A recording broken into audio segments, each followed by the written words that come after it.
Welcome back to Destroy All Humans 2. This is mission number 3. Let's get right into it. What's up, Punks? I have a very important mission for you. Okay, what's the plan? Well, with the mothership gone and our mission in jeopardy, it's high time we contacted the Furon homeworld and requested some backup. Finally! I'm sick of having to fight off these monkeys with an understocked armory. Yes, I can imagine. But with a new mothership at our disposal, the balance of power will swiftly be restored. So we're calling home, huh? Yikes, that's some serious long-distance charges there. We don't have that kind of scratch. What are we gonna do? Call collect? I'm on top of it, Crypto. We'll be using an unregistered transmitter, assembled from human technology gathered from all around Bay City. Sounds like a major pain in the tuchus. So, who's the unlucky bastard you conned into... Oh, right. Okay, but what human junk could we possibly use to make an interstellar transmitter array? Oh, it shouldn't take much. A dish, a few electrical components, and one of their TV aerials. Those should do the trick.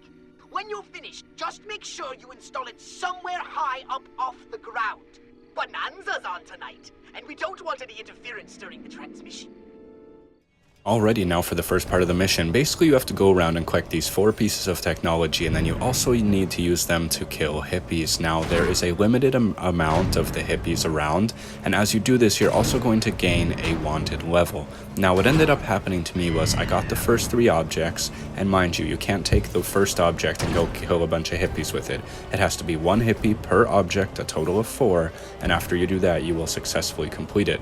Now, if you get a wanted level while doing this, majority of the NPCs will become police officers, understandably, which results in there being less hippie spawn. So what I would advise doing if you can't find any is to simply hide, let your wanted level go away, reload the area, or just go away for a minute, and then you'll see hippies on the street again. It took me like an extra minute and a half or so to find the last person, which I cut out for you, but yeah, just if it happens, know that you're not like messed, like there is and there isn't a limited amount just based on the wanted level pretty much. So don't worry if you struggle, just do that and you'll be all good to go.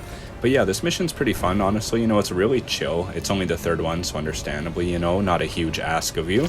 But just gathering these things, you know, it reminds me of playing this. I think the very first time I ever played this, do you remember, I might sound kind of old here, I guess I'm in my late 20s now, but for the PS2 when you'd go to Blockbuster, yeah, I went to Blockbuster. All you people be jealous. If you know what, it was so much fun to go there and pick up snacks and a movie, rent a game, you know, have hundreds of dollars in late fees and charges. Oh, it was a good time. But anyways, the first time I played this was on, there's this PS2 games called Jam Packs, and they would sell with a whole bunch of demos of popular games. I think the one that I ended up buying had like Destroy All Humans 2, it had the Lego Star Wars, it had a mission from that Okami game, which is just such a beautifully artful, like just really well designed game. Anyway, it was really good. I liked it. I fell in love with it, and then I bought Destroy All Humans 1 and played through it, and it was really good. But Destroy All Humans 2 is so much better. The areas are so much more vast. Like, there's so much more to them, and just more to the story, too. Destroy All Humans 2 is definitely my favorite of this series. I'm really hoping that they bring the Path of the Furon to Xbox as well, because that one is really fun. I think it was on the Wii I played it, maybe? Something like that. Anyways, it was definitely top 2 for sure. Guess I can make this thingy into a communicator array.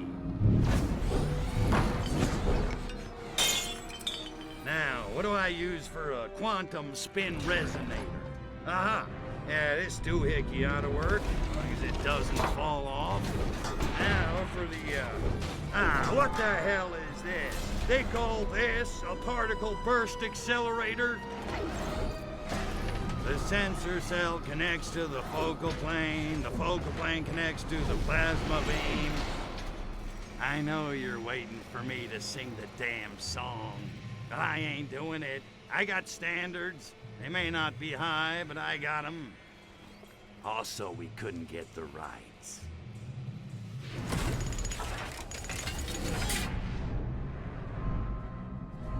Ah, screw this crap. Let's say we just cut to the end and call it finished. Time to phone home.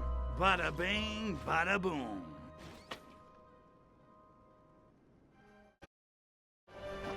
So for the next part of this mission, all we have to do is return to our saucer, pick up the antenna relay thing that we're using to communicate, just using your abducto beam, and then bring it to the tower. Who's there? Is someone there?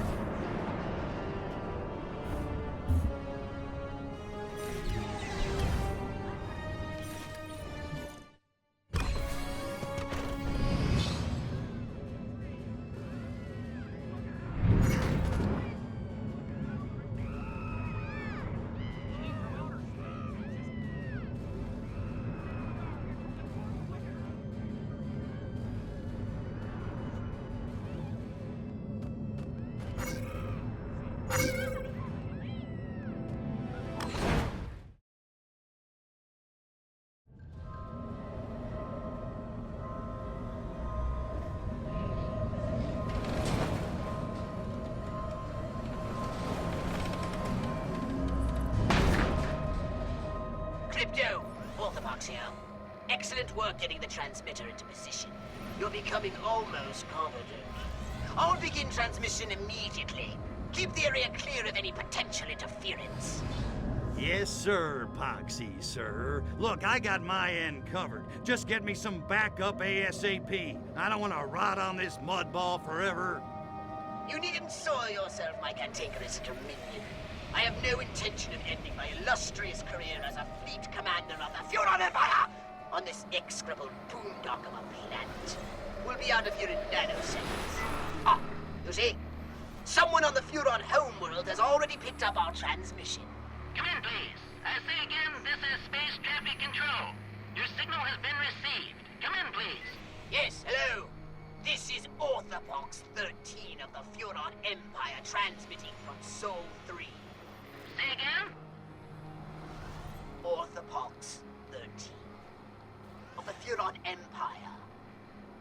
Imperial Fleet Commander Orthopox 13.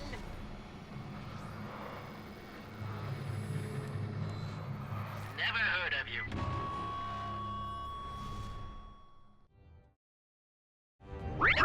So now for the next part of this mission, you are in the saucer, and basically all you have to do is defend the relay at the tower. Just keep that antenna safe and you're good to go. The optional objective is to destroy tanks. Using tanks, all you have to do is pick one up using the right bumper, hold it, and then release it when aimed at another tank using the little reticle, or just, judgment with your physics, because it's pretty easy to figure out. But yeah, you don't need to worry about wiping out the base or anything like that. Basically, you're just on a 4-minute timer, which is such a pain. It feels like a lot longer. This is probably my least favorite objective in one of these missions, I must say. All you really have to worry about, the missile ones aren't too bad, but if you get too many, you will get overwhelmed, and then you're having to destroy a bunch and use your pulse orb thing to deflect the missiles, and it just becomes a pain. So take out the tanks as quickly as you can and as soon as they come in.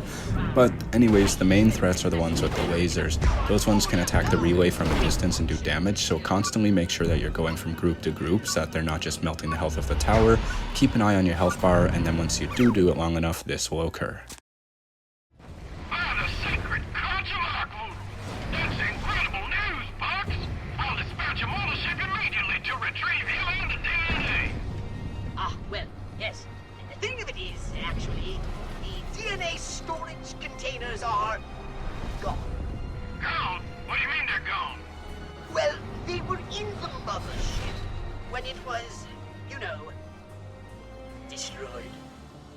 You've lost the pure Furon DNA, collection of which comprised the sole objective of your entire mission? Apparently, I have.